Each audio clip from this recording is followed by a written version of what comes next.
श्री राम। तो कैसे हैं लाडले, सब बढ़िया है। चलिए क्लास शुरू हो चुकी है, तो मेरे सभी प्यारे बच्चे क्लास से जुड़ जाएं और फिर हम अपनी क्लास को कंटिन्यू करते हैं। तो एक बार सभी प्यारे बच्चे कमेंट करेंगे कि कैसे हैं आप सभी। सभी लोग बढ़िया हैं।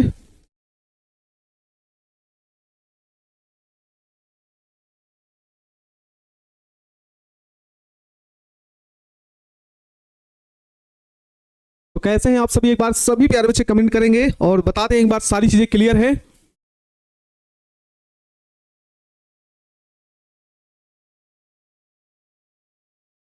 एक बार सभी प्यारे बच्चे बताएंगे कि सारी चीजें क्लियर है और फिर हम अपनी क्लास को शुरुआत करते हैं भाई। ठीक है। तो प्यारे बच्चों, आज का जो टॉपिक मतलब नेक्स्ट चैप्टर है जिसका नाम है जैव अणु। क्लास हमारी 31, कुल 31 क्लास हो रही हैं, ठीक ना। और जल्द ही बस 3 और 4 दिन बाद ही हम क्रैश कोर्स समाप्त कर लेने वाले हैं और फिर हम अपने रिवीजन पर पुनः आएंगे, ठीक ना। जैसा भी होगा वो आपको गाइडेंस है ना, नोटिस के रूप में आपको मिल जाएगा कि भाई क्या मिलने वाला है नोटिफिकेशन आगे की क्लास के लिए, ठीक है।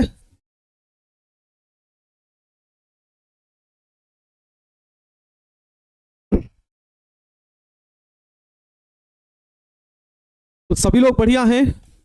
एक बार सभी प्यारे बच्चे कमेंट कर दें और फिर उसके बाद हम लोग क्लास को शुरू करते हैं।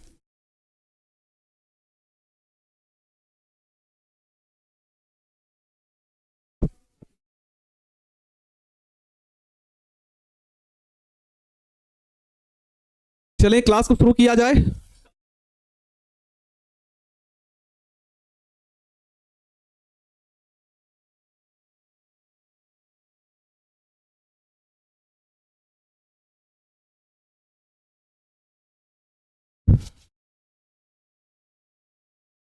चलिए अब क्लास को भाई शुरू किया जाता है बिना किसी देरी के। तो मेरे साथ प्यारे बच्चे जुड़ चुके हैं, अभिषेक, शुभम कुमार यादव, पंकज, अमन कुमार, शुभम शर्मा, अमरजीत, दुर्गेश कुमार सिंह, विकास कश्यप। तो चलिए भाई अब बिना देरी के हम लोग अपने चैप्टर को शुरुआत करते हैं जो है प्यारे बच्चे जैव अणु। तो सबसे पहले मॉलिक्यूल्स के बारे में पढ़ना है कि जैव अणु होते क्या हैं, ठीक ना।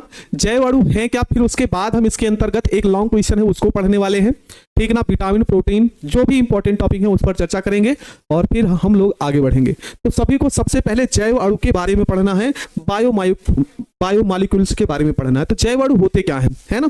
जैव अणु होते क्या है भाई, क्या तो हेडिंग हम लोग लिखेंगे यहां पर, जैव अणु, बायोमॉलिक्यूल्स, ये क्या होते हैं, है ना। कोई बता सकता है, आप सभी प्यारे बच्चे पढ़े हैं तो क्या होगा भाई। जैव रासायनिक क्रियाओं में भाग लेने वाले, जैव रासायनिक क्रियाओं में भाग लेने वाले, जैव रासायनिक क्रियाओं में भाग लेने वाले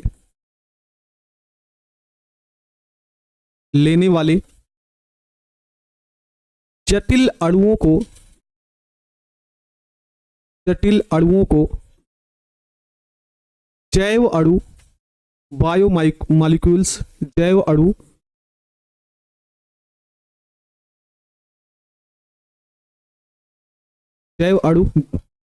जटिल अणुओं को जैव अणु कहते हैं। अब ये जैव अणु क्या है, जो जैविक क्रियाओं में भाग लेते हैं भाई, है ना।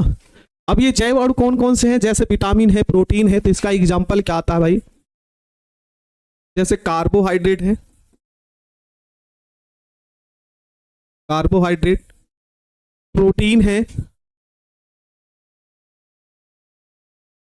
विटामिन है, ETC आदि, ठीक है ना। बिल्कुल भाई, जो जैव रासायनिक क्रियाओं में भाग लेते हैं, ठीक ना, उसी को आप जैव अणु कहते हैं। अब ये जैव अणु के अंतर्गत सबसे पहले हमको जो पढ़ना है प्यारे बच्चों, जो हमारे क्वेश्चन में पूछा गया है, मतलब हमारी जो बोर्ड परीक्षा में पूछा गया है कि कार्बोहाइड्रेट क्या है तथा कार्बोहाइड्रेट का वर्गीकरण, ठीक ना। कार्बोहाइड्रेट क्या है तथा कार्बोहाइड्रेट का क्या बताइए, वर्गीकरण बताइए, ठीक ना। तो सबसे पहले हम पढ़ेंगे कार्बोहाइड्रेट्स।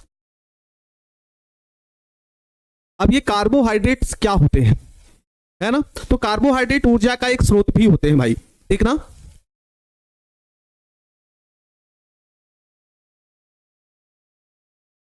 तो यह मुख्यतः कहां पे पाए जाते हैं,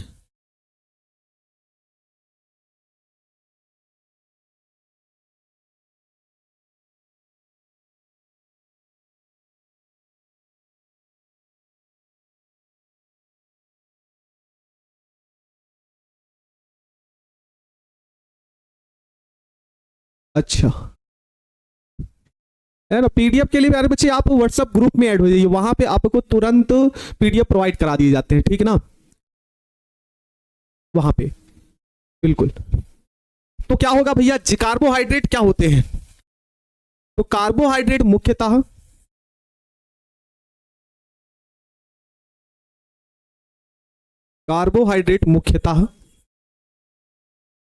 मुख्यतः पौधों एवं जंतुओं में पाए जाते हैं। पौधों एवं जंतुओं में पाए जाते हैं। पौधों एवं जंतुओं में पाए जाते हैं। ये कार्बन, हाइड्रोजन व ऑक्सीजन, ठीक ना, ये तीन तत्व मुख्य रूप से मिलकर बने होते हैं। ये किसके रूप में? कार्बन, हाइड्रोजन व ऑक्सीजन से मिलकर बने होते हैं। बस इतना लिख दीजिएगा। बाकी इनका अनुपात दो, कार्बन और जो H2O का अनुपात होता है ना, हाइड्रोजन और ऑक्सीजन का अनुपात 1:2, ऐसा कुछ लिखना नहीं है। बस आपको, है ना, बस आपको यही ध्यान रखना है भाई, ठीक है ना। एग्जाम्पल इसके अंतर्गत कौन कौन से आ सकते हैं, ठीक ना। तो जैसे ग्लूकोज होता है C6H12O6, ग्लूकोज हो सकता है। इसी प्रकार से सुक्रोज है C12H22O11, ये सुक्रोज है। इसी प्रकार से फ्रक्टोज की बात करिएगा तो C6H12O6, ये सभी के सभी एक प्रकार से क्या है भाई, कार्बोहाइड्रेट है। जैसे स्टार्च है C6H10O5 का होल N, तो इसे आप क्या बोलेंगे, स्टार्च बोलेंगे। तो यह सभी के सभी एक प्रकार से क्या है भाई, कार्बोहाइड्रेट हैं। अगर आपसे क्वेश्चन ये पूछा जाता है कार्बोहाइड्रेट क्या होते हैं, ठीक ना, कार्बोहाइड्रेट क्या होते हैं, तो आपको यही लिखना है, कार्बोहाइड्रेट मुख्यतः जंतुओं और पौधों में पाया जाता है। ये कार्बन, हाइड्रोजन व ऑक्सीजन से मिलकर बने होते हैं। और फिर उसके बाद क्या बोलेंगे भाई, हम इसका एग्जाम्पल यहां पर लिख देंगे। बोलेंगे यहां तक क्लियर है आपको? अच्छा, C12H22, हाँ बोले थे लेकिन हमको लगता है 2 ध्यान से उतर गया। चलो, यहां तक आप सभी को क्लियर है तो एक बार कमेंट करेंगे कि सर यहां तक क्लियर है, और फिर उसके बाद हम आगे बढ़ेंगे। समझ गए ना यहां तक आपको? हाँ, अब क्लियर है ना यहां तक? अब आगे क्या क्वेश्चन पूछा जाता है, तो आगे भैया क्वेश्चन पूछा जाता है कार्बोहाइड्रेट का वर्गीकरण, क्लासिफिकेशन ऑफ कार्बोहाइड्रेट, ठीक ना, कार्बोहाइड्रेट का वर्गीकरण। अगली हेडिंग क्या है, कार्बोहाइड्रेट का वर्गीकरण।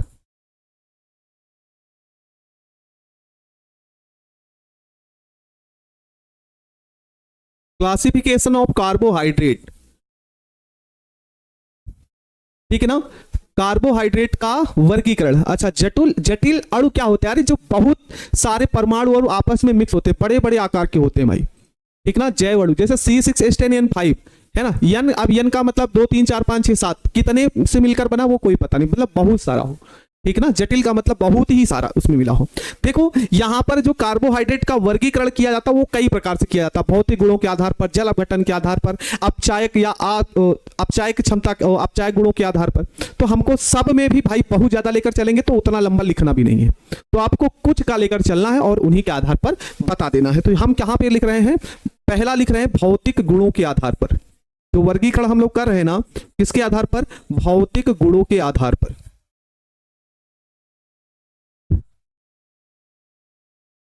है ना, भौतिक गुणों के आधार पर हम यहां पर वर्गीकरण करने वाले हैं, है ना। तो बेस ऑफ फिजिकल प्रॉपर्टीज, ठीक ना, बेस ऑफ फिजिकल प्रॉपर्टीज के आधार पर ये कितने प्रकार के होते हैं, तो यहां पर लिखेंगे भैया ये 2 प्रकार के होते हैं, ये 2 प्रकार के होते हैं,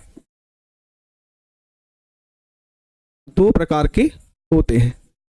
अब 2 प्रकार में कौन कौन से प्रकार आते हैं भाई, तो आगे हम यहां पर देखेंगे। एक होता है शर्करा, जिसे हम शुगर बोलते हैं, और एक होता है अशर्करा।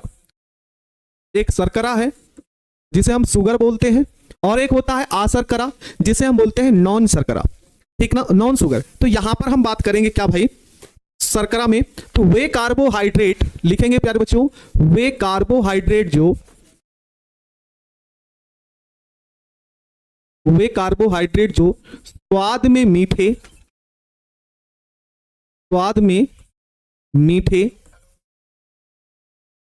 जल में विले, दो चीजें होंगी भाई, स्वाद में मीठे होंगे, है ना, जल में विलेय होंगे, रंगहीन होंगे, व ठोस होते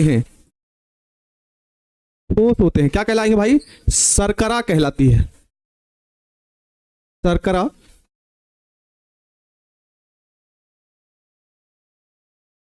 बोलिए क्लियर हो गया? आप सभी भी लिखें एक प्रकार से, है ना, आप एक प्रकार से लिखें भाई, वे कार्बोहाइड्रेट जो स्वाद में मीठे होते हैं, जल में विलेय होते हैं, रंगहीन व ठोस होते हैं। अच्छा, इसके अंतर्गत देखो यहां से जो इसके एग्जाम्पल है वो बहुत ज्यादा पूछे जाते हैं, है ना, एग्जाम्पल इसके पूछ लिए जाते हैं, भैया बताइए कौन सा शुगर शर्करा है, कौन सा अशर्करा है, तो एग्जाम्पल इसके इंपॉर्टेंट है, इसलिए आपको ध्यान रखना है। एग्जाम्पल यानी कि उदाहरण इसके याद रखना है आपको। अब उदाहरण आपको कौन कौन से भैया? तो जैसे आपका ग्लूकोज होता है ना, ग्लूकोज होता है, फ्रैक्टोज होता है, ठीक ना, ग्लूकोज, फ्रैक्टोज,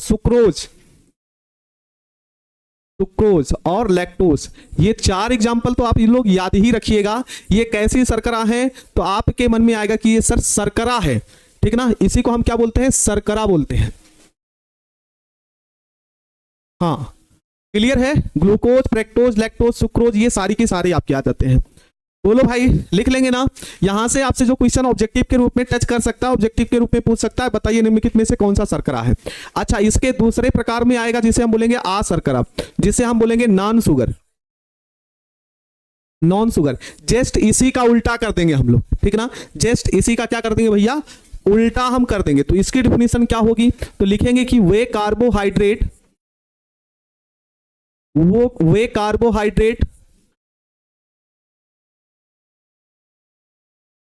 जो स्वाद में मीठे ना हो ना, जो स्वादहीन, ऐसा कर लो, जो स्वादहीन है भाई, मीठे नहीं होंगे तो खट्टा नहीं होगा, मीठा नहीं होगा तो क्या होगा? स्वादहीन होंगे, अर्थात उसका कोई भी कलर, मतलब कोई भी स्वाद नहीं होगा। तो जो स्वादहीन, जल में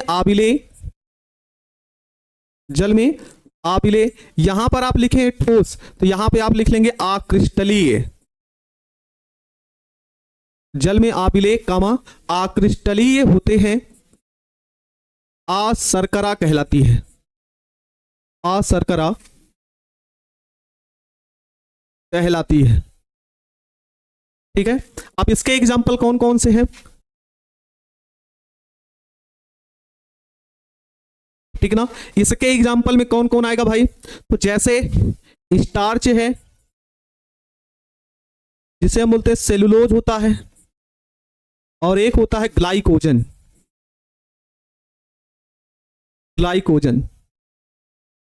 आदि, ठीक है ना।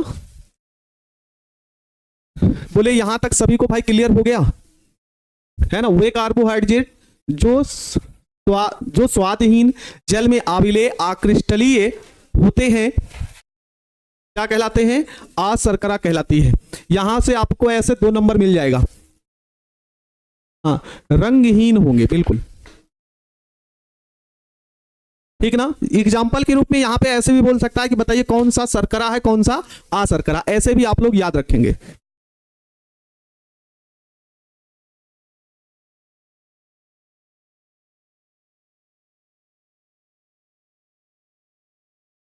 इकतीस दिसंबर को 12 घंटा वाला क्लास लीजिएगा। नहीं, मेरी जो 12 घंटे वाली क्लास है ना, आपको ये बता दें कि मेरी जो 12 घंटे वाली क्लास है प्यारे बच्चों, 11 जनवरी को है, ठीक ना। 11 जनवरी को लिए है, इसलिए लिए है कि पेपर की तैयारी के लिए थोड़ा सा भूमिका ज्यादा मिल जाएगी, ज्यादा रिवीजन होगा इधर, और भी आपको एक बार रिवाइज करवा देंगे। 12 घंटे वाली क्लास में सिर्फ रिवीजन रह जाएगा, ठीक ना। बिल्कुल,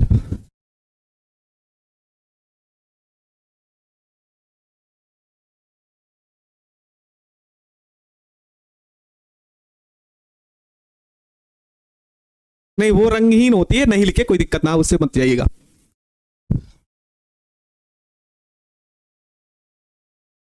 हाँ 25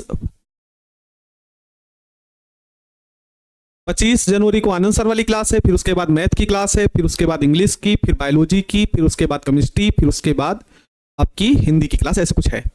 उसकी जानकारी हमको नहीं है, लेकिन मेरी क्लास कब है वो। सर कल आपका ऑब्जेक्टिव क्यों नहीं हुआ, वो क्लास आप जानते हैं काहे लिए नहीं हुआ, ठीक ना।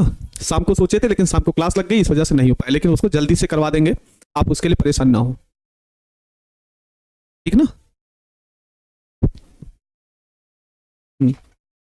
बस अब जिनको है ना, जिनको हमारी दिक्कत थी कि हाँ हमारी क्लास कब है, तो उनको हम बता दिए हैं कि मेरी जो क्लास होने वाली है प्यारे बच्चों वो 11 जनवरी को होगी, बढ़िया तरीके से धमाकेदार, जिससे हमको समय भी मिल जाएगा, हम ज्यादा से ज्यादा क्वेश्चन भी लेकर चलेंगे। आज शाम को क्लास के लिए 70 ऑब्जेक्टिव, कल आपके लिए 20 सब्जेक्टिव क्वेश्चन का होगा, और हो सकता है कि लॉन्ग क्वेश्चन के लिए भी हो जाए, तो लॉन्ग क्वेश्चन पेपर टाइप में चल जाएगा। अब चलो इसके आधार पर हो गया, हाँ 25 दिसंबर को ही बोल रहे हैं भाई, ठीक है ना।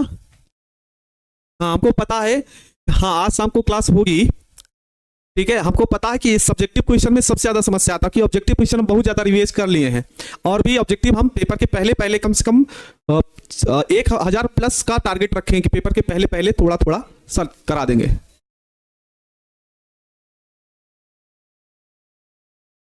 दूसरा बुक से, हाँ ठीक है, दूसरा बुक का भी क्वेश्चन रखे हैं। चलिए अब आगे पढ़ते हैं भाई, ठीक ना। तो भौतिक गुण के आधार पर तो एक प्रकार हमने पढ़ लिया, तो 5 नंबर तो हमको यहां से देगा नहीं, 5 नंबर तो यहां से हमको देगा नहीं, तो हम आप पढ़ेंगे जल अपघटन के आधार पर, जल अपघटन के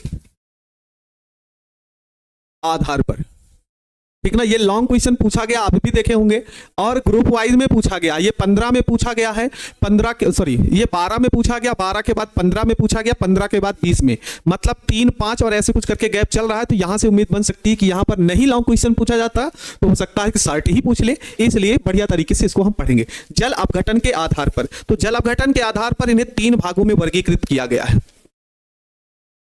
जल अपघटन के आधार पर इन्हें 3 भागों में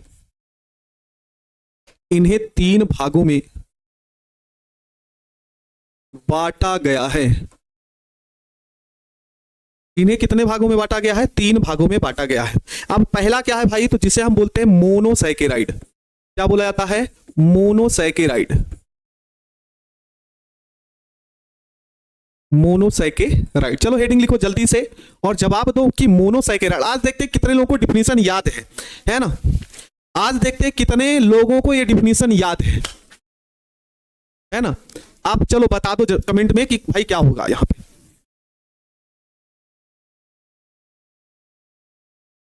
अच्छा 4 है, सॉरी ये 3 नहीं, कितने होंगे भाई, ये कुल 4 होंगे। डाई मोनोसैकेराइड, डाइसैकेराइड, ट्राइसैकेराइड और लास्ट में आता है पॉलीसैकेराइड, बिल्कुल ठीक है ना। तो क्या होगा, मोनोसैकेराइड क्या होते हैं, मोनोसैकेराइड की आप डिफिनीशन बताएंगे। किसी का जवाब अभी तक नहीं आया, तो क्या होगा, वे कार्बोहाइड्रेट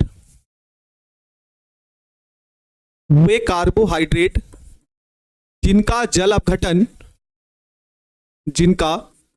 जल अपघटन छोटे अणुओं में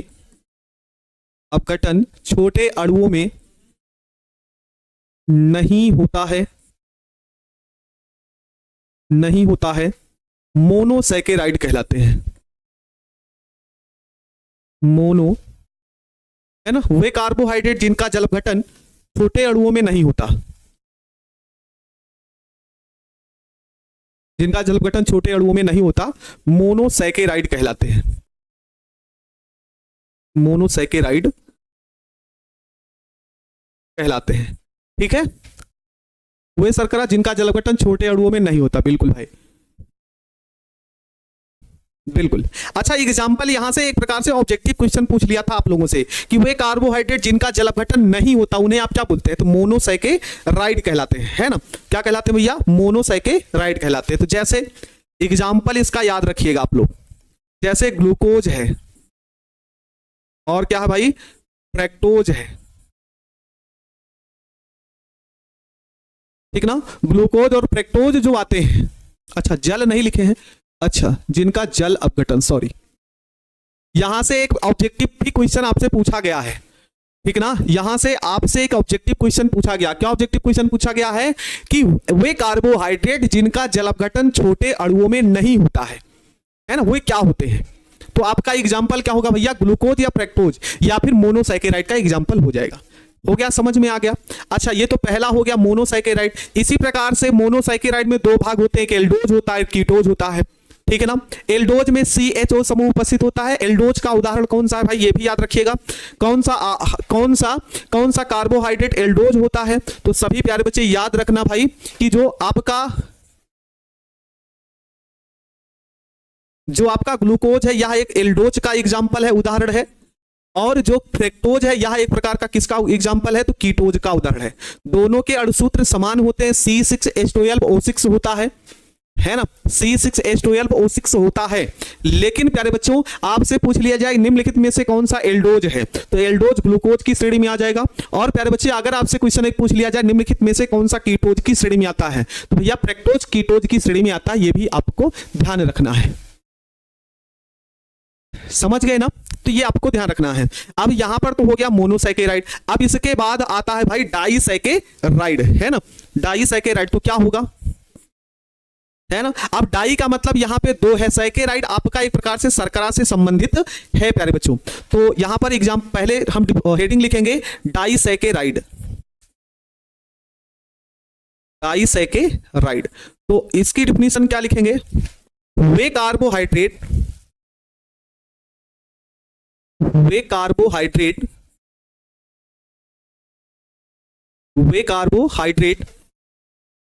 जिनका जल अपघटन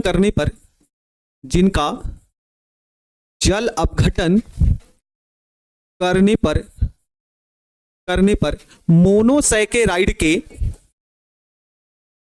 मोनोसैकेराइड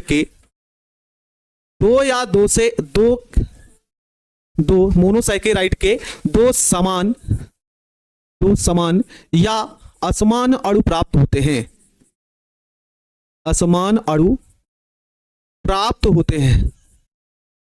अणु प्राप्त होते हैं, क्या कहलाएंगे भाई, डाइसैकेराइड कहलाते हैं, डाइसैकेराइड कहलाते हैं, ठीक है।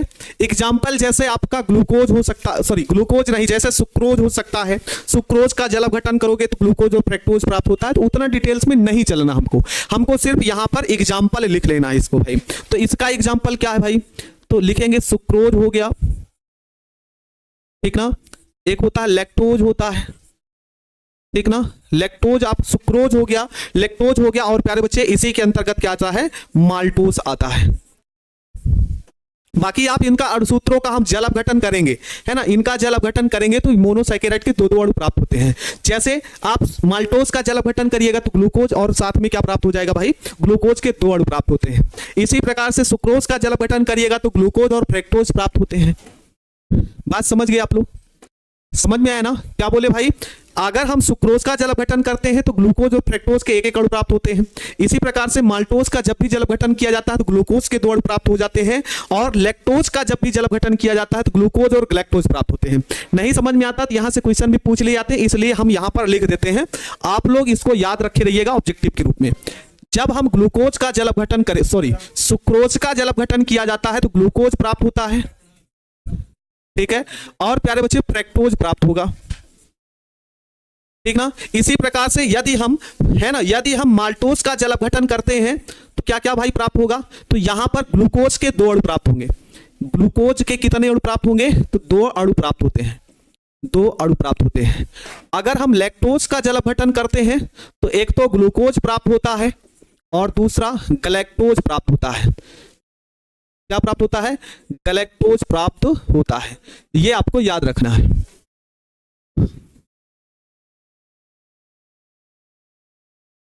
या मोनोसैकेराइड है तो ग्लूकोज का फार्मूला C6H12O6 है, ठीक ना, ग्लूकोज का फार्मूला C6H6 है।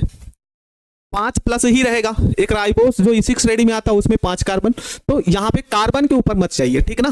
कितना कार्बन माल्ट मोनोसाइकेराइड में होता है कि डाइसाइकेराइड में होता है, कार्बन पर मत जाइए। ये बात आपको समझ में आई? ये बात आप समझ गए ना। सुक्रोज का जल अपघटन करेंगे तो ग्लूकोज और फ्रक्टोज प्राप्त होता है, लैक्टोज का जल अपघटन करेंगे तो ग्लूकोज और ग्लैक्टोज प्राप्त होगा, और माल्टोज का जल अपघटन करेंगे तो ग्लूकोज के 2 अणु प्राप्त होते हैं। समझ गए आप लोग?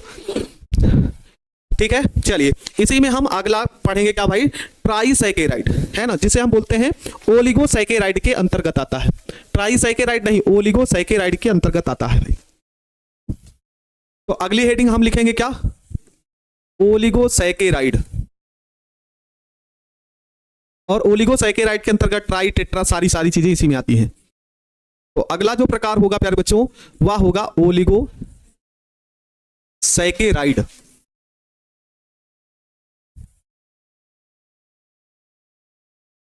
अब ओलिगोसैकेराइड क्या होता है तो लिखेंगे हम वे कार्बोहाइड्रेट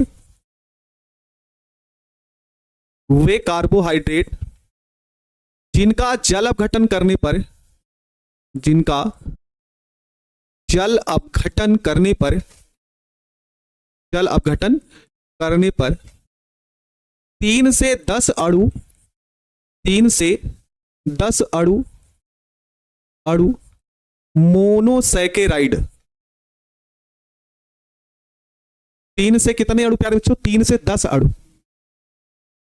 3 से 10 अणु क्या प्राप्त होते हैं, मोनोसैकेराइड प्राप्त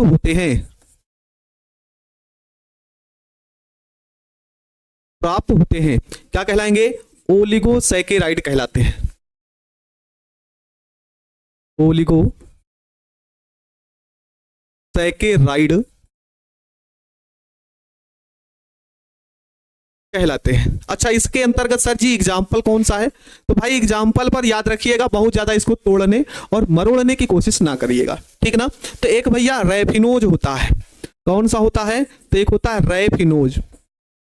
इसका जब भी जल अपघटन किया जाता है तो इससे 3 अणु प्राप्त होते हैं, ग्लूकोज प्राप्त होता है, फ्रक्टोज प्राप्त होता है और ग्लैक्टोज प्राप्त होता है, ठीक ना। रेफिनोज का जब भी जल अपघटन किया जाता है तो 3 अणु मोनोसैकेराइड के प्राप्त हो जाते हैं, ठीक ना। ग्लूकोज, फ्रक्टोज और ग्लैक्टोज प्राप्त हो जाता है। एक होता है माल्टो, एक मिनट भाई, रेफिनोज होता है, माल्टोट्रेडोस होता है, क्लियर। क्या लिखेंगे, माल्टोट्रेडोस, बार चेक कर लीजिएगा। अच्छा, ये चीज, एक मिनट, कभी कभी नाम कुछ ऐसे आ जाते हैं जिनको पढ़ना और बोलना दोनों मुश्किल हो जाता है, जैसे चाइना का आ जाता है उस तरीके से। हाँ, 2 से 9 होता नहीं प्यारे बच्चे, 2 से 10 तक हो, 2 से 10 नहीं, 3 से 10 होगा, ठीक ना। 2 से कहां मिलेगा, 2 तो आपको डाइसैकेराइड में मिल चुका है, तो ये आपका आ जाएगा किसके अंतर्गत भाई, ओलिगोसैकेराइड के अंतर्गत। अब आता है पॉलीसैकेराइड के अंतर्गत, है ना।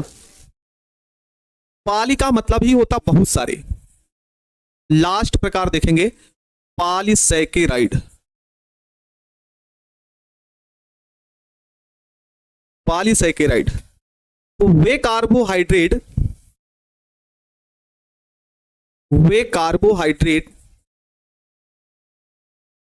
जिनका जल अपघटन करने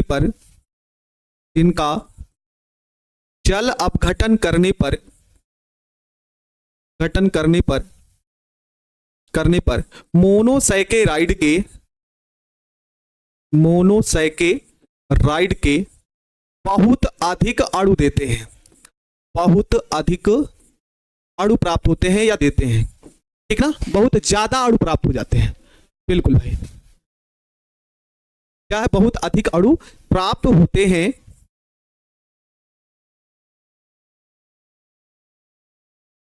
हैं, पॉलीसैकेराइड कहलाते हैं, पॉलीसैकेराइड कहलाते हैं। मतलब 10 से भी ज्यादा अणु प्राप्त हो जाए, है ना, 10 से भी ज्यादा अणु क्या हो जाए प्यारे बच्चों, प्राप्त हो जाए। तो भाई यहां पर उदाहरण क्या आएगा, जैसे स्टार्च है ना, स्टार्च जिसका फार्मूला क्या होता है C6H10O5 और N होता है, ठीक ना, स्टार्च हो गया। सेलुलोज होता है, ठीक ना, और पौधों की जो कोशिका भित्ति होती है वो किसकी बनी होती है, हाँ ठीक ना, ठीक है ना प्यारे बच्चों। क्या बोलेंगे भाई, स्टार्च और सेलुलोज, और सेलुलोज क्या कार्य क्या होता है कि जो पौधों की कोशिका भित्ति होती है वो किसकी बनी होती है, तो आपका जवाब होना चाहिए सर सेलुलोज की बनी होती है। इंपॉर्टेंट क्वेश्चन है और क्वेश्चन पूछा भी गया है, ठीक है। तो ये आपका वर्गीकरण किसका हो जाता है, ये वर्गीकरण किसका हो जाएगा आपका, ओवरऑल कार्बोहाइड्रेट क्या है। यहां से अगर आप शुरुआत करिएगा, डिफिनेशन यहां से लिखेंगे, कार्बोहाइड्रेट मुख्यतः पौधों एवं जंतुओं में पाए जाते हैं, कार्बन हाइड्रोजन और ऑक्सीजन से मिलकर, एग्जांपल लिखिएगा। फिर उसके बाद कार्बोहाइड्रेट का वर्गीकरण भौतिक गुण के आधार पर शर्करा और अशर्करा हो जाएगा। फिर जलघटन के आधार पर लिखिएगा, मोनोसैकेराइड और डाइसैकेराइड हो गया, और फिर ओलिगोसैकेराइड और पॉलीसैकेराइड, इतना लिखिएगा। तो यहां से आपसे क्वेश्चन पूछा जाता है भाई, आपसे क्वेश्चन यही पूछा जाता है कि बताइए, है ना, कार्बोहाइड्रेट का क्या लिखिए, वर्गीकरण लिखिए, ठीक ना, क्या लिखिए, कार्बोहाइड्रेट का वर्गीकरण, ठीक है। तो बोलेगा कार्बोहाइड्रेट क्या है और कार्बोहाइड्रेट का वर्गीकरण, लॉन्ग क्वेश्चन है तो आपको इतना जवाब देना पड़ेगा। अगर आपको यहां तक क्लियर है तो एक बार सभी प्यारे बच्चे बताइएगा, है ना, आप लोग सभी प्यारे बच्चे एक बार कमेंट करें तो फिर हम उसके बारे में आगे बढ़ते हैं भाई। माहिर रजा जी पीडीएफ लेट आता है तो प्यारे बच्चों उसमें मेरी कोई कमी नहीं है, यहां से हम भेज देते हैं, वो टेक्निकल टीम की जिम्मेदारी है, वही लोग भेजते हैं, ठीक ना। उसमें मेरी कोई जिम्मेदारी नहीं बनती। जिम्मेदारी क्या है कि हम बोल सकते हैं, आप कह रहे हैं तो हम बोल देंगे कि भाई टाइम से पैनल पीडीएफ भेज दिया करिए बच्चों को। बाकी अगर आप लेट में हैं तो एक व्हाट्सएप ग्रुप है, वहां पे आपको भेज दिए, वहां से आप क्लियर कर लीजिए करें, वहां से आप जुड़ जाइए, जल्दी से मिल जाएगा। हाँ, और एक बात और है प्यारे बच्चों, ठीक ना, एक बात और भी, अभी और भी इसको वर्गीकरण किया गया है, अपचाई शर्करा और अनअपचाई शर्करा, ठीक ना, ये भी आपको ध्यान रखना है। आप गठन करके दिखा सकते हैं ना प्लीज, हाँ दिखा सकते हैं, कोई दिक्कत नहीं है, लेकिन प्यारे बच्चे उतना ज्यादा लिखने का भी समय है, वो आपकी इच्छा है। आपको हमने वहां पे बताया भी है कि जल गठन कैसे, कॉपी में दे दिया है आपको, ठीक ना, तो उतना ज्यादा नहीं। अच्छा, यहां से आपसे क्वेश्चन ये पूछ सकता है, भाई बताइए निम्नलिखित में से कौन सी अपचाई शर्करा है और कौन सी अनअपचाई शर्करा है, ठीक ना। तो सिर्फ उदाहरण इसके याद रखना आप सभी, कौन सी, एक होता अपचाई शर्करा जो टालेन अभिकर्मक या फेहलिंग विलयन द्वारा अपचयित हो जाती है, वो शर्करा की बात होती है, और एक होता है अनअपचाई शर्करा, अनअपचाई शर्करा।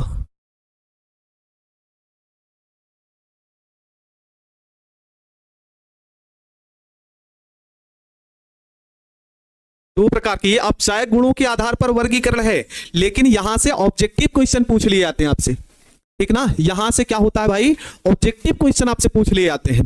तो ऑब्जेक्टिव क्वेश्चन जो अगला प्रकार ही है, लेकिन प्रकार में उतना ज्यादा हमको चलना नहीं है, ठीक ना, सिर्फ इतना करना है क्या भाई, कौन सी अपचायक शर्करा है और कौन सी अनअपचाई शर्करा, उसी के बारे में हमको समझना है। तो देखो प्यारे बच्चों, जो सभी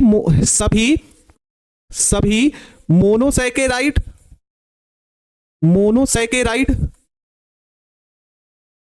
और कामा डाइसैकेराइड, मोनोसैकेराइड और डाइसैकेराइड क्या होती है, अपचाई शर्करा होती है। सर यहां से क्वेश्चन कैसे पूछेगा, तो भैया देखो, है ना, डाइसैकेराइड और मोनोसैकेराइड के अभी हमने जस्ट इसके पहले एग्जांपल बताए थे, ठीक ना। हाँ, ये आपको ध्यान रखना है, सभी मोनोसैकेराइड डाइसैकेराइड क्या है, अपचाई शर्करा है ना। एक बच्चा लिख रहा है कि सर, अच्छा 2 से 10 और सत्यवीर यादव, देखो प्यारे बच्चे आप गूगल पे जाके ढूंढोगे, है ना, लिखने वाला वो एक इंसान है। डाउट नेट पे हम ऐसे बहुत सारे क्वेश्चन आपको दिखा सकते हैं जो गलत है, ठीक ना, तो वहां पर भी हम जाके आपको दिखा सकते हैं, उसको भी किसी इंसान ने ही बनाया है। तो बुक का, अब जो बुक में मैटर लिखा गया उसी को तो हम बताएंगे आपको। और एक कह रहे हैं कि सर 2 से 10 पढ़ा दिए, भैया डाइसैकेराइड में पढ़ रहे हो तो आगे ही पढ़ोगे, नहीं तो डाइसैकेराइड पढ़ने का क्या मतलब है, ओलिगोसैकेराइड में 2 से 10 तक चिल्लाते हैं आप। यहां पे ध्यान दीजिए, जो क्वेश्चन हम आपको बता रहे हैं, अब पीछे पड़े हैं कि वहां पे ऐसे बताया गया, वहां पे ऐसे बताया गया, वहां पे गलत भी हो सकता है प्यारे बच्चे, ठीक है ना, यहां पे ध्यान दो। क्या बोले भाई कि सभी मोनोसैकेराइड और डाइसैकेराइड क्या है, अपचायी शर्करा है, लेकिन इसी में एक अपवाद है ना। अपवाद क्या है भाई, तो अपवाद क्या है, जो फ्रक्टोज है, क्या भाई, फ्रक्टोज है ना, वो क्या है, अपचायी शर्करा नहीं है, अपचायी शर्करा नहीं है। ये एक इंपॉर्टेंट क्वेश्चन बन सकता है, इस बात को आप ध्यान रखेंगे, इस बात को ध्यान रखिएगा। आपसे क्वेश्चन में पूछ लेगा निम्नलिखित में से कौन सी अपचायी शर्करा नहीं है, तो किसका है भैया, तो फ्रक्टोज, क्योंकि फ्रक्टोज अपवाद की श्रेणी में है ना, है, इसलिए ये क्वेश्चन पूछ सकता है। तो फ्रक्टोज अपचायी शर्करा नहीं है, लेकिन मोनोसैकेराइड है। समझ में आया ना, तो इस बात को आपको ध्यान रखना है प्यारे बच्चे, ठीक ना। अरे क्या चीज, अच्छा अच्छा सुक्रोज होगा, सॉरी सॉरी सॉरी सॉरी प्यारे बच्चे, हाँ फ्रक्टोज नहीं बोल दिया, गलती कर दिया भाई, सुक्रोज है। हाँ सुक्रोज क्या है, सॉरी प्यारे बच्चों, सुक्रोज क्या है, अपचायी शर्करा नहीं है। एग्जाम्पल ये आप लोग ध्यान रखेंगे, ठीक है ना, ये आप ध्यान रखेंगे भाई, सुक्रोज क्या है, तो अपचायी शर्करा नहीं है। क्लियर, अब थोड़ा सा हो गया, बोलेंगे यहां तक क्लियर है, ठीक है ना, ये आपको ध्यान रखना है। और अनअपचायी शर्करा में स्टार्च है, सेलुलोज है, और इसी की श्रेणी में यह एक प्रकार का डाइसैकेराइड है, तो सुक्रोज इसी की श्रेणी में चला आएगा। तो ये कौन सी शर्करा हो गई भैया, अनअपचायी शर्करा हो गई, ये आपको ध्यान रखना है, ठीक ना, ये आप सभी को याद रखना है।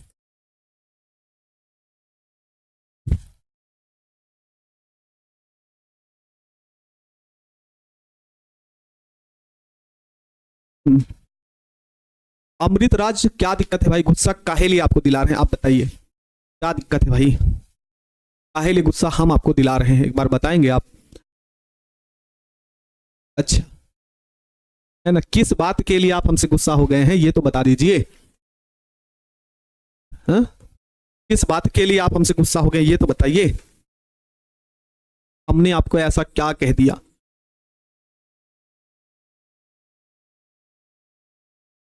चलिए प्यारे बच्चों, अगला जो टॉपिक यहां से हमको पढ़ना है उसका नाम है एमिनो अम्ल,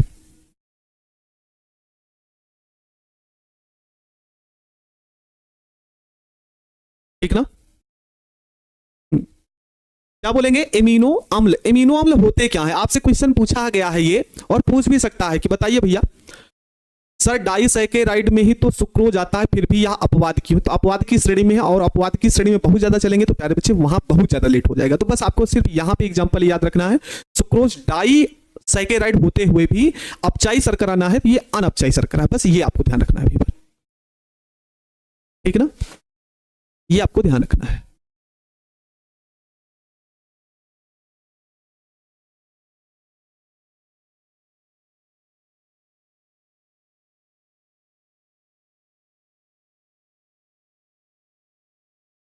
समझ गए ना। तो अगला क्या है, एमिनो अम्ल। चलो एमिनो अम्ल की पहचान कैसे होती है भाई, है ना, जिनमें क्या होता है NH2 समूह भी उपस्थित हो और COOH समूह उपस्थित हो। आप जानते हैं है ना, COOH क्या है, एमीन समूह है, और NH2 क्या है, एमीन है, और COOH क्या है, कार्बोक्सिलिक अम्ल है, क्या है, कार्बोक्सिलिक अम्ल का समूह है, ये तो बोलेंगे। तो जिसमें ये दोनों समूह उपस्थित हो, है ना, जिसमें NH2 भी समूह उपस्थित हो और COOH भी उपस्थित हो, उसे आप क्या बोलते हैं, एमिनो अम्ल कहते हैं, ठीक ना। तो यहां पर डिफिनीशन क्या होगी भैया इसकी, तो वे कार्बनिक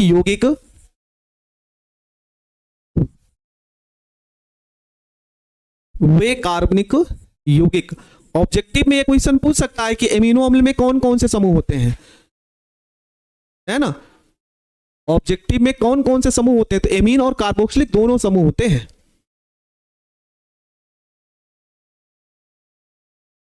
ठीक ना। तो ये आपको दिमाग में रखना है कि एमिनो अम्ल में कौन, NH2 और COOH। तो इसकी डिफिनीशन क्या होगी भाई, वे कार्बनिक यौगिक जिनमें जिनमें एक से अधिक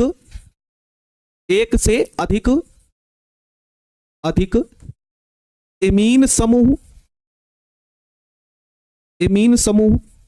व एक से अधिक, एक भी हो सकता है, एक से ज्यादा भी हो सकता है, एक से अधिक कार्बोक्सिलिक समूह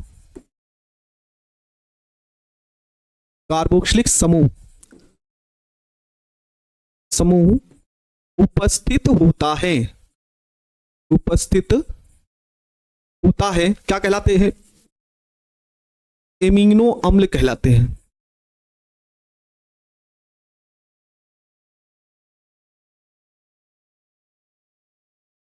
ठीक है, एमिनो अम्ल कहलाते हैं। अच्छा, शुभम कुमार यादव, ठीक है भाई, आपकी क्या समस्या है एक बार आप लिखिए तो, है ना? हाँ हाँ, ठीक है ना। एमिनो अम्ल क्या होते हैं, क्लियर हो गया भैया? जिनमें NH2 समूह भी हो और COOH समूह दोनों उपस्थित होगा तो उसी को हम लोग क्या बोलेंगे? एमिनो अम्ल कहते हैं। ये आप सभी को ध्यान रखना। जैसे एग्जांपल आपको दे देते हैं, जैसे आपका हो गया CH3COOH, ठीक ना, CH3COOH ये समूह हो गया। तो मेरे प्यारे बच्चों, यहां से इस CH3 से एक हाइड्रोजन यहां से निकाल दीजिएगा, ठीक ना, और यहां पर एक NH2 समूह जोड़ दीजिएगा।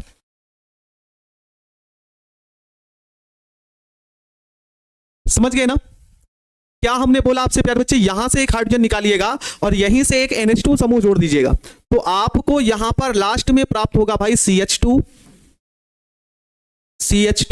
COOH। देखो यहीं से तो एक हाइड्रोजन निकाले हैं, तो यहां पर हमने जोड़ दिया क्या भाई? NH2 समूह।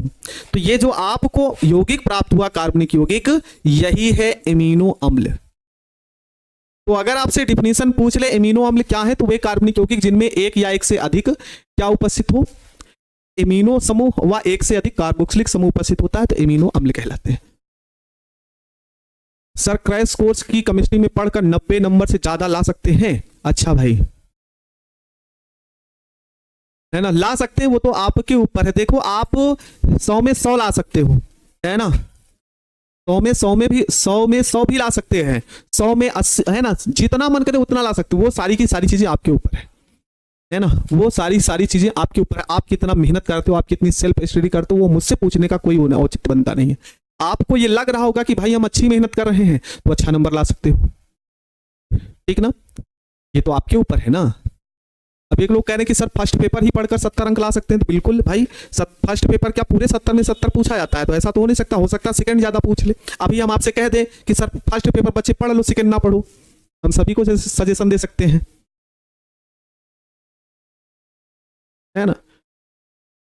हम आपसे अभी सांत्वना के लिए देते हैं कि भैया नहीं फर्स्ट पेपर पढ़ लो, सेकंड ना पढ़ो, तो आप कहेंगे हाँ सर ठीक है। अब इसी बात के लिए आप ऐसा कमेंट लिख रहे हैं कि सर, है ना, मेरा कमेंट नहीं पढ़ते हैं वगैरह वगैरह, ऐसे बोल रहे हैं आप, ये तो गलत बात है ना।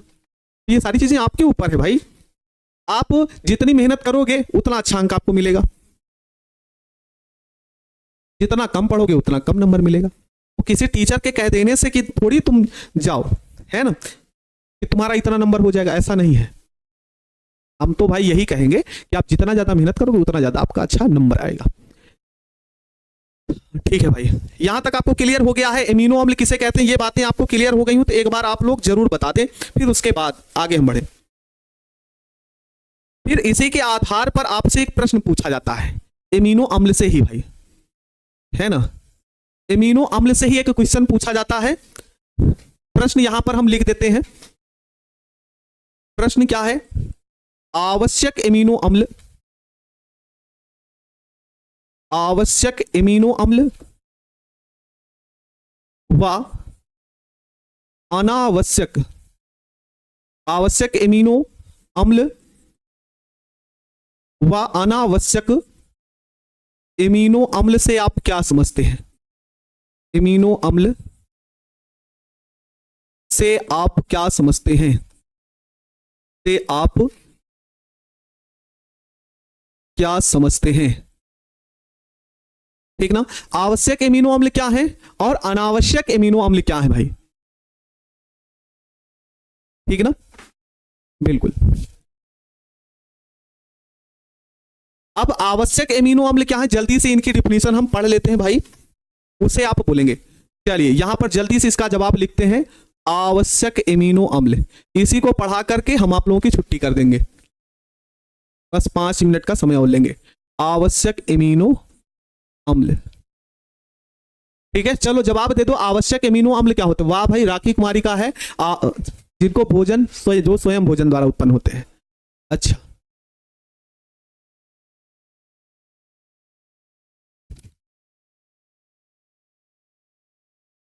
तो यहां पर आपकी डिफिनीशन क्या होगी, वे एमिनो अम्ल, वे एमिनो अम्ल, वे एमिनो अम्ल जिनकी आवश्यकता को, जिनकी आवश्यकता को, आवश्यकता को, आवश्यकता को भोजन के द्वारा, है ना, भोजन के द्वारा पूरा किया जाता है, पूरा किया जाता है, किया जाता है, आवश्यक एमिनो अम्ल कहलाते हैं। आवश्यक एमिनो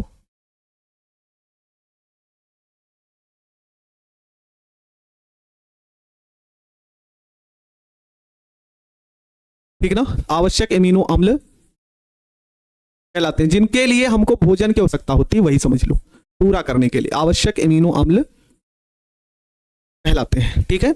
अच्छा, इसके एग्जाम्पल, इनकी संख्या कुल कितनी होती है, तो ये भी आपसे क्वेश्चन पूछ सकता है कि इनकी संख्या कुल कितनी होती है। तो कुल संख्या इनकी होती है भैया 10।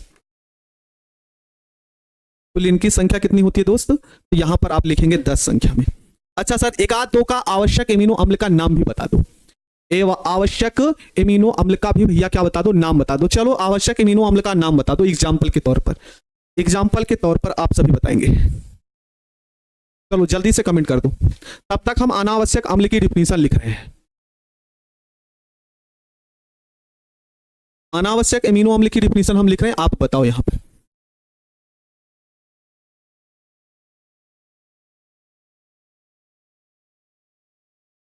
है ना, इसका एग्जाम्पल आप बताइएगा, अनावश्यक एमिनो अम्ल।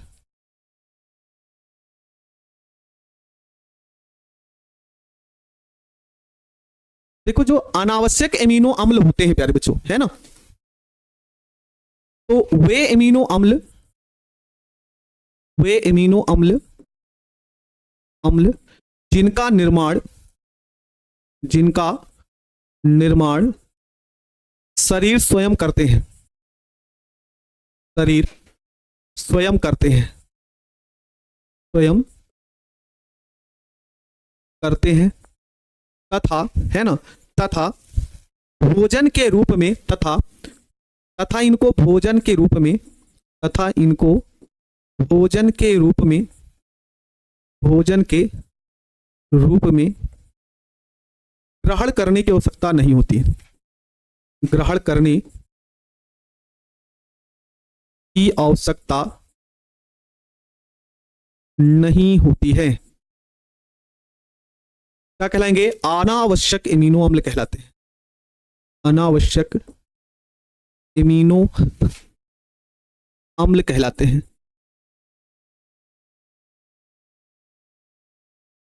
ठीक है।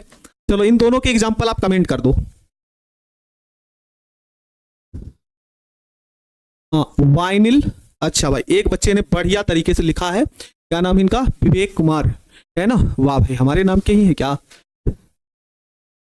मिथायोनिन, योनिन होता है, एक होता है वैलिन, और एक एग्जाम्पल क्या लिखे हैं, एलेनिन। वाह भाई, इसी के अंतर्गत है, नहीं तो गलती करवाओ आप लोग। हाँ, एनेलिन जो है प्यारे बच्चे, जो आप बता रहे हो इसका एग्जाम्पल, ये इसके अंतर्गत है, अनावश्यक का है एलेनिन। वाह भाई, है ना। हाँ, तो पता है ना सभी को, एग्जाम्पल हमने दे दिया आपको, क्लियर है यहां तक।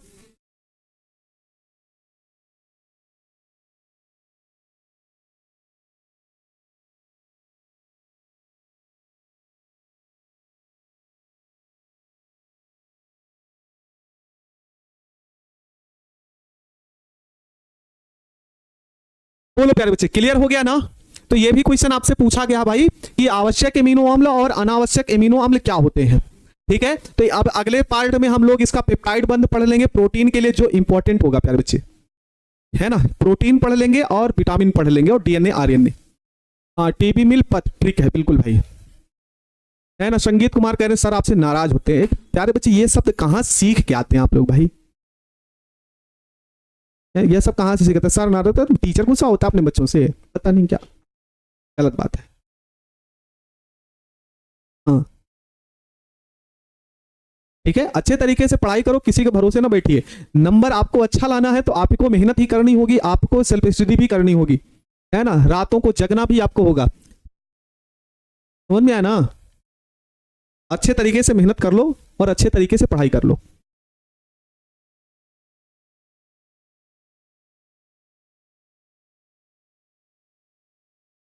है ना, एक शायरी सुनाते हैं आप लोगों को, फिर छुट्टी करते हैं आपकी। अपनी कोशिश जारी रखना, ठीक, अपनी कोशिश जारी रखना, मेहनत की तैयारी कर रखना। अपनी कोशिश जारी रखना, मेहनत की तैयारी रखना। बिन मंजिल के चलने से पथ की पहचान नहीं मिलती। बिन मंजिल के चलने से पथ की पहचान नहीं मिलती। बिना बिना विजय की प्राप्ति के, बिना विजय की प्राप्ति के योद्धा को सम्मान नहीं मिलता। तुम योद्धा हो इस जीवन रण के, तुम योद्धा हो इस जीवन रण के। हर परिणाम तुम्हारे हाथों में, हर परिणाम तुम्हारे हाथों में। विजय हुए तो राज तिलक, विजय हुए तो राज तिलक, और सम्मान तुम्हारे हाथों में। तो सारी चीजें आप ही के ऊपर हैं, ठीक ना, और सारी बातें आप पर लागू होती, किसी के भरोसे ना रहिए, अच्छे तरीके से आप लोग पढ़ाई को करते रहिए, ठीक ना। हाँ, जितना ज्यादा मेहनत, जितनी ज्यादा आप सेल्फ स्टडी करते हैं, उतना ज्यादा आपको आपका अच्छा होगा और अच्छे तरीके से आप लोग काम को कर पाएंगे। समझ गए ना?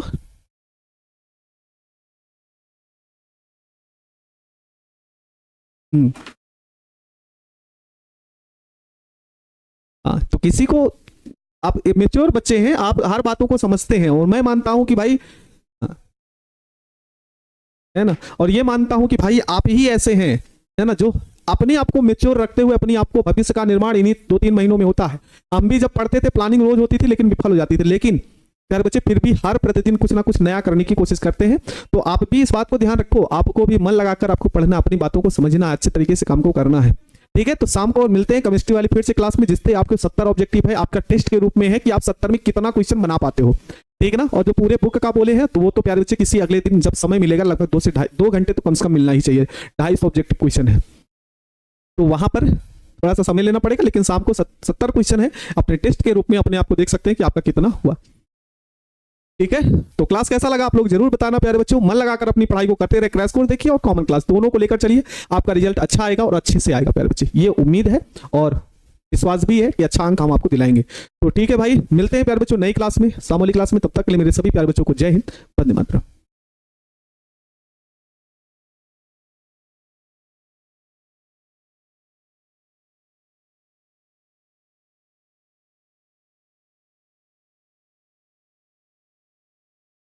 जय हिंद।